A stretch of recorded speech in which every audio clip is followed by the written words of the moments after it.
বাক্যপাঠ। আমি শপথ করিতেছি যে মানুষের সেবায় সর্বদা নিজেকে নিয়োজিত রাখিব, দেশের প্রতি অনুগত থাকিব, দেশের একতা ও সংহতি বজায় রাখিবার জন্য সর্বদা সচেষ্ট থাকিব,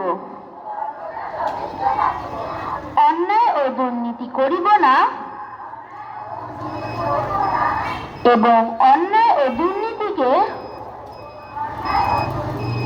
প্রশ্রয় দিব না। হে মহান সৃষ্টিকর্তা, আমাকে শক্তি দিন, আমি যেন বাংলাদেশের সেবা করিতে পারি এবং বাংলাদেশকে একটি আদর্শ, বৈষম্যহীন ও শক্তিশালী রাষ্ট্র হিসেবে গড়িয়া তুলিতে পারি। আমিন। এবার